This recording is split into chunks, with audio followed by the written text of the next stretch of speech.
Today's episode is unlike any other. In fact, you're in for a treat because I'm taking the hot seat. And guest Jeff Lackey interviews me. We dive into the stories from early childhood memories to the pivotal moments that inspired my best selling book, Unstoppable Grit. You'll learn strategies on how to prevent and recover from burnout. So get ready for an exciting and unique conversation that you don't want to miss. Hello, my name is Jeff Lackey, and today I have the unusual opportunity to be the guest host on the show Unstoppable Grip with Danielle Cobo. Danielle and I have had the recent opportunity to connect through another friend of ours and previous guest, Kevin McCarthy. And in that conversation, I realized the amazing story that Danielle has to tell. So today, I get the opportunity to interview Danielle. Welcome to your show. Yeah, this is a unique circumstance. I have not been on the other side of the table on my own show. I've been a guest on several podcasts, but not on my own show. So I'm excited for this opportunity and our conversation for today. Well, thank you for trusting me with it. I hope to inspire better things as a result of our conversation because I think you do have a wonderful story to tell. And that's what we're going to do. We're going to give you that opportunity. We're going to hear about where Danielle has come from, what inspired her book and the podcast. But before we get started, let's begin with a question that's derived straight from Cheryl Batchelder, former CEO of Popeye's Chicken. Right? If you can't start with a question from Popeye's Chicken, what can you start with, right? So tell me, what major life events have actually helped shape who you are today? I believe one of the most pivotal moments in my life that shaped who I am today was my earliest childhood memory. And even though it was a traumatic experience, it really led to the direction of where my life was going to go. So, my earliest childhood memory was when I was 2 years old. And I remember my dad wanting to come to pick me up, and he wanted to take me to a baseball game. My parents were divorced at the time, and he wanted to take me to a baseball game. But unfortunately, my mom would not let me see him. And I just remember early on grasping onto the bottom of her leg and crying because I wanted to go so bad to go see my dad. And Mm, she ended up throwing me over her shoulders, running to the next door neighbor's house, having the next door neighbor kind of put me in another room while my mom and my dad argued. And I have no idea what they were arguing about. I have no idea why my mom wouldn't let me see him. But mm, that was not only one of my earliest childhood memories, it was also one of the last memories that I had of my dad when I was a child. Because what I later found out is my mom took me from my father. So I later found out that one day my dad came to pick me up and our house was completely empty and my mom had moved us. So I didn't end up meeting my father until I was 15 years old. Now, why is this such a pivotal moment in shaping who I am today? Is because in a lot of ways, even though the decision that my mom made, I definitely do not agree with that decision. I don't know why she made that decision to keep me from my father, but it also kind of created a twofold in some of the strengths within me, but also some of the brokenness in me. So the beauty and the brokenness. One of them being the beauty is my mom was a single mom and she raised me while she was going to school full time, while she was serving as a cocktail waitress in the evening and raising me. And so my mom was somebody who I looked up to as a role model, somebody who role modeled mm, grit and tenacity and determination and motivation because I saw her go from absolutely nothing where we were living in a one-bedroom apartment. I was sleeping in the living room as a young child. We shopped at thrift stores. I remember most of mm, my clothes were on layaway. And I mhm, saw us go from nothing to her building a very successful career in medical sales and becoming mhm, a regional manager in the early 1990s, which really wasn't as mm. for a female to be and a manager in the 1990s is not the same as what it is today. We've made a lot of progress. And so my mom was somebody that I believed was a strong role model for me. I clearly ended up following in her footsteps and pursued a career in medical sales.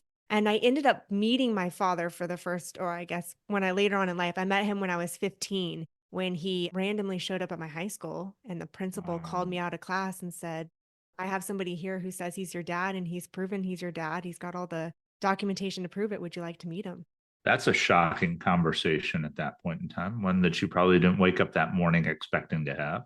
No, I definitely was not anticipating that conversation. And it's interesting, we're kinda coming up on that anniversary because it was a couple days right before Valentine's Day. So I was 15 years old, I was a sophomore in high school, and I remember walking out of the school, and there's the principal next to me, and there's the school counselor next to my dad, and I remember just Mm, him embracing me in his arms and us both crying, you mm, know? But it was interesting because I thought that he left us, I thought that he chose another family. But I had such a deep longing for my father to be part of my life, especially at that age when in high school where there's father-daughter dances and I didn't have anyone to mm. go with.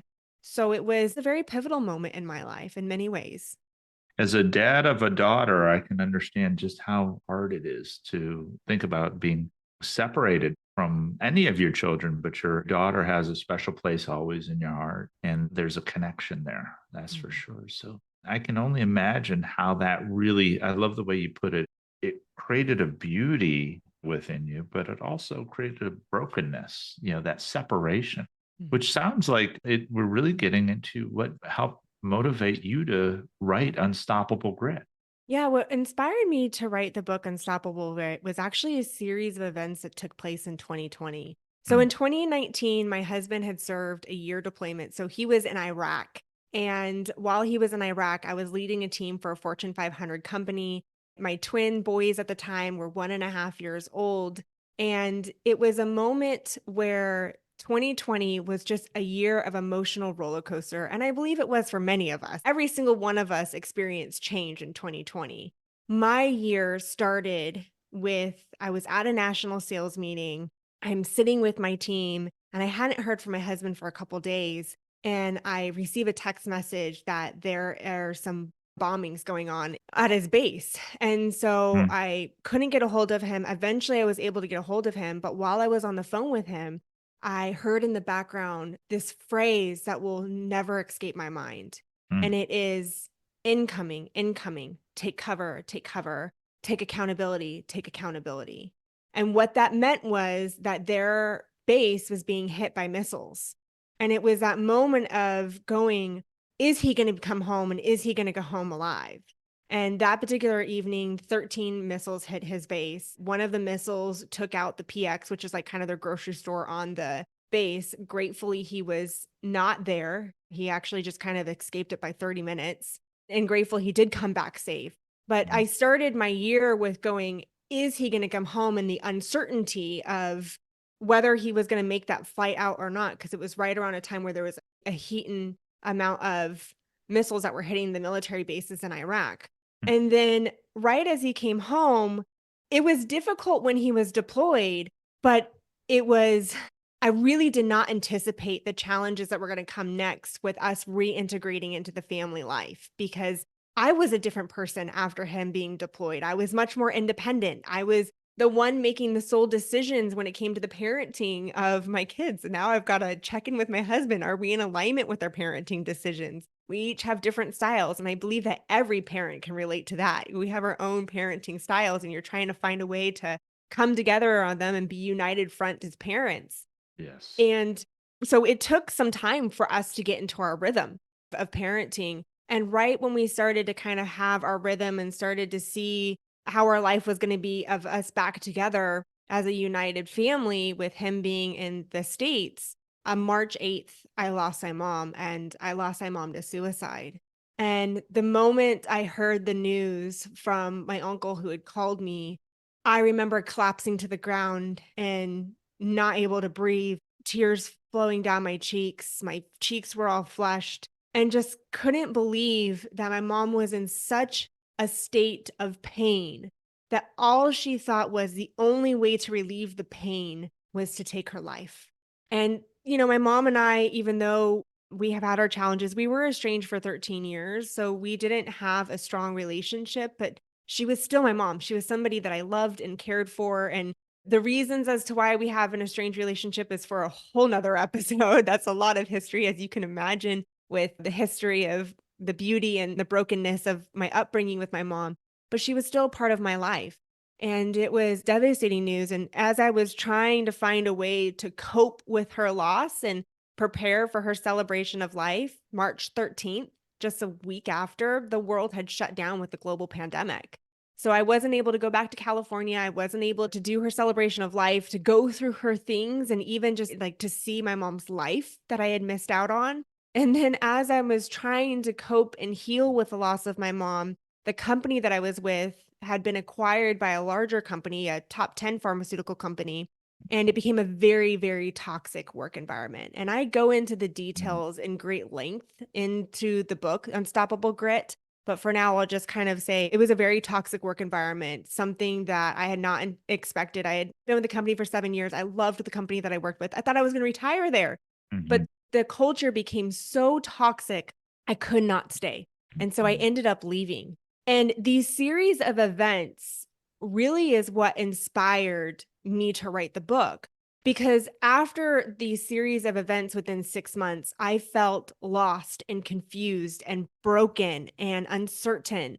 And all I wanted was clarity, clarity on what my life was going to look like. I wanted to know that I was going to be okay. I wanted to know that I was going to be able to heal from this. And it took about a year of really rediscovering who I was and what success meant to me. I had tied my success to my career and my paycheck, and I Mhm. was a senior manager for one of the top pharmaceutical companies in the world. And I had a very desirable job that a lot of people would fight for that particular job. I worked for a great company. But while working in corporate and working and tying so much of my success to awards and accomplishments, I had lost my identity through the process. And so, what inspired the book was after I left corporate and I started to do speaking and I started to do career consulting, I kept on hearing this. I just want clarity. I want clarity on like what my life is going to look like. Where is this next phase of my career going to go? Do I stay in the current job? Do I look for a different job? And then people kept asking me, how are you always able to bounce back after challenges? You just able to keep moving forward. And I said, these are questions that I'm commonly asked. What would it look like if I wrote a book? And I shared some of the exercises, the activities, and the mindset shifts that I've made that have helped me develop the grit to have the passion and the perseverance to keep moving forward and to build a career in the life that I absolutely love. I love what I do. I'm so happy. They happened to me. They shaped me into who I am today. They've built a different layers of character. And I wouldn't be doing some of the things I'm doing now if it wasn't from that radical shift and pivot in my life. Well, I've talked to a lot of leaders in my time. And what I find is that the best leaders have gone through some of the worst situations because they have a natural level of empathy and caring for others that you can only really get by having gone through terrible things yourself. Unfortunately, that's the rule of patience. People in church sometimes joke about be careful not to pray for patience because how you get patience is something you may not want. But the fact is that patience and that empathy and that caring come from very hard places often. So what a heartbreaking story. I mean, talk about challenges with it in reintegration and deployment, so marriage related, child rearing. You have children, you have a death of a parent, you have job instability. I mean, any psychologist worth their salt would tell you that any one of those could rock your world by themselves. And having all four of those simultaneous and with this minor thing called the global pandemic at the same time, those could really change your focus. But the fact is you took that the beauty and brokenness from before, and it seems like you've applied it in that scenario, and now you're sharing it with others in the book Unstoppable Grit, which is absolutely, I'm sure it's already hitting the top of the charts. It's getting accolades all over the place. But in the book, you actually talk about things like burnout prevention and recovery. And you started to talk about how you personally experienced that burnout, but talk to us about maybe some things that you discuss and how you prevent burnout and how you go through recovery when you have some terrible life events hit you. Yeah, in the book, I share a story. So the flow of the book is a story. Maybe it's a story that I've personally experienced, or maybe when working with different clients throughout my time, some of their stories. And it goes into the stories, it goes to the lessons learned, and then how can the readers apply it to their life? I wanted to make sure that when readers are reading the book, they're able to have tangible takeaways that they can apply to their life and make shifts in a positive direction for their life. And one of the stories that I share in the book is a time where I had experienced burnout. Now, there's times where I experienced burnout at work where I was in medical sales, and every third Mhm. quarter I would break out in hives when I was younger because I was so focused on achieving the quota that I wasn't actually taking care of my own body.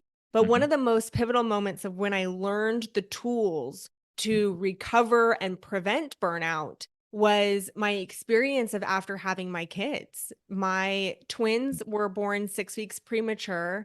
When they were born, it was an emergency C-section. I was rushed to the hospital.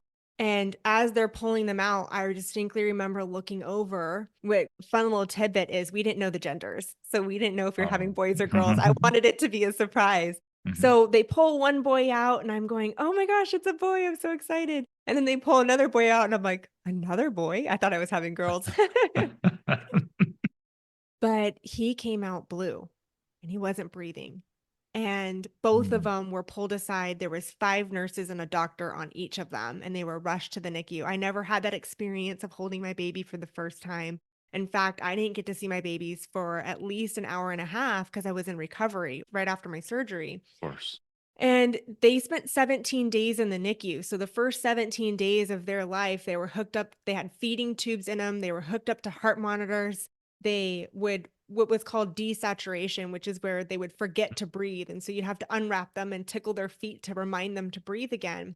Mm. And so 2 weeks after them getting out of the NICU, that's when I was actually shortly rushed to the hospital. And the reason being is because after they were born, it would take an hour and a half to feed one, an hour and a half to feed the other, and I would get an hour break. And that was around the clock because they were only 5 pounds, 3 ounces, 4 pounds, 10 ounces. They were tiny. So the sleep deprivation was causing me to be so sleep deprived that I wasn't eating, I wasn't hydrating enough. I was just like feel like a walking zombie. And because I wasn't taking care of myself, I ended up having gallstones and being rushed to the Oh. hospital. And while I'm laying in the hospital, gratefully they had passed.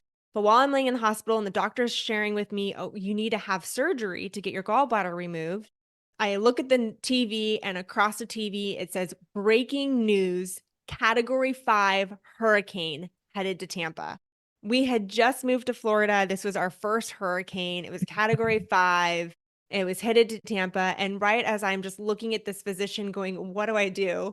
My Mhm. husband calls me and says, "Hey, I've just been activated. We need to move our helicopters," because he's a Black Hawk pilot. "We need to move our helicopters up to the Northeast." And I looked at the doctor and I said, "I can't have surgery today."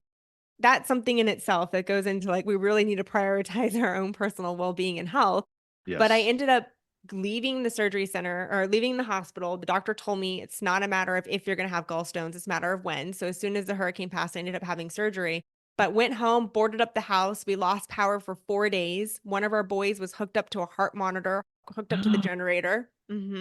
Bought a generator for a overpriced generator for $1,000 off the side of the road because they were Of price gouging. Yep, there was no gas. The grocery stores were out of food. So all of these events compounded together. Apparently, when I go through experiences, they all happened at once. They don't get spread Mhm. out throughout my life, No. like these compounded events. And I ended up really going and hitting severe postpartum depression. I used to sit at the dinner table every night at 5 o'clock and I would cry, and I would try to eat, but I would throw up. I couldn't keep anything down. And I was severely depressed. And it was one of those aha moments where I learned how our body reacts when we are not taking care of ourselves. And I know that people talk about self care and the importance of taking care of yourself, but this is really how my body was showing. No, in order to be a good mom, a good spouse, a good colleague, it starts by taking care of us. So we need to take care of ourselves first, then our family, and then our business. And what I mean by that is, I've learned that if I want to be the best mom, the best spouse, the best friend, the best colleague, I need to take care of myself. If we are deprived of sleep, if we are dehydrated, which it Mm. affects how we are at work, if we are not exercising and having good nutrition, that could be affecting us as well. So in the book, I also take them through activities and exercises and identifying the signs of burnout, like what were the different various ways emotionally, physically, and spiritually that I noticed where compounding looking back all the different areas where I was short-sighted and what was causing that burnout. Then in order to take care of our business, we need to take care of our family because if we've got turmoil at home, if we are going through challenges at home, whether it's maybe a disagreement with a significant other, or maybe there's some challenges with the kids, or we're maybe having a disagreement with a friend, it's going to be really hard for us to focus at work. And so I'm a big believer that we get to bring our whole selves to work. And in order to do that, we first need to take care of ourselves and then our family and then our business. Yeah, because if you're distracted with things that are going wrong with your family and are unable to resolve them, of course, that's going to occupy your mind. If you're distracted with gallstones or something like that, you're not going to be able to think about work. That's going to be the last thing on your mind. But if those two things, if you can encourage people to take care of themselves, take care of their family, put those as priorities, then they're going to be able, when they're at work, give so much more of themselves to the work, and you're going to get a better result, and they're going to be happier. They're going to want to stay.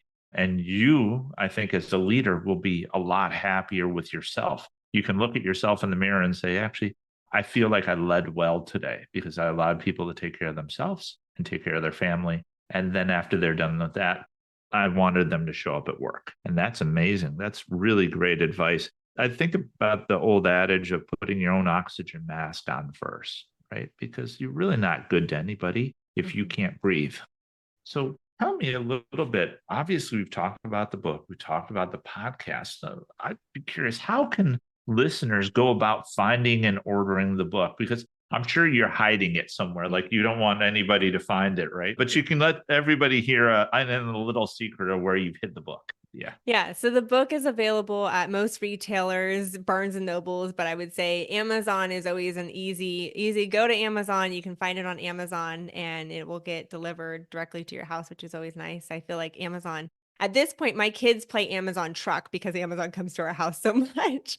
They do the delivery, but yeah, it is available. And when the readers pre-order the book, so the book officially launches February 21st, and that's when it's going to ship. However, they can pre-order the book right now. And when they pre-order the book and they go to my website and they go to daniellecobo.com/book, there are free resources that they get access to because they've pre-ordered. So depending on how many books they purchase, whether it's just for them, maybe it's for them and their best friend, or maybe it's a book club or Mm. for their team, there's different resources that I have provided them, whether it is a courageous goal setting guide or there is a break the cycle of burnout workbook. There's different workbooks that are available so that they can really take the steps and some of the exercises that I take them through to help them level up in all areas of their life. I believe that there's roadblocks that we all run into in life. And some of the roadblocks that we have are narratives that were shaped in us at an early age, whether it's been from society or it's been from our upbringing and parents where they've kind of created these narratives on what we believe we can and cannot accomplish. And when we're able to break through those roadblocks, that's when we can really achieve the goals that we want to achieve and level up in all areas of our life. Well, yeah, I mean, that sounds like a wonderful book. And I've actually just started an online book club on LinkedIn named after my mother's bookstore. We call it the D's Bookworm. And so we started that. And I got a bunch of people that are joining, and maybe Unstoppable Grip should be our next read. That should be the one that we go for. And I think it's given the stories I've heard today, I think it's going to be compelling. I think it'll be interesting. It'll be edifying. And most importantly, you'll take away some things that you can apply to your life today that can help you through. Like any one of these could be something that could shake any one of us. But the fact that you've had, I guess I could call it the privilege to go through some of these difficult situations and then being able to see the way out of them, we should really learn from you as to what are some best practices and ways that you help to not only survive, but I think thrive as a result of all your experiences. Danielle, it's been a pleasure. Thank you for allowing me the opportunity to be your guest host today and interviewing you. Thank you, Jeffrey. This was an incredible experience to sit on the other end of the microphone and be a guest. So thank you so much for hosting us today. Well, Danielle Cobo, the actual real host of the show, but not today. Thank you so much. This is another episode of Unstoppable Grit, and we can't wait for you. February 21st, pre order the book now, get all your freebies that go along with it. And if you have a book club, consider putting this on your list for just 1 week after Valentine's Day to get this thing kicked off. So thank you so much, Danielle. Thank you.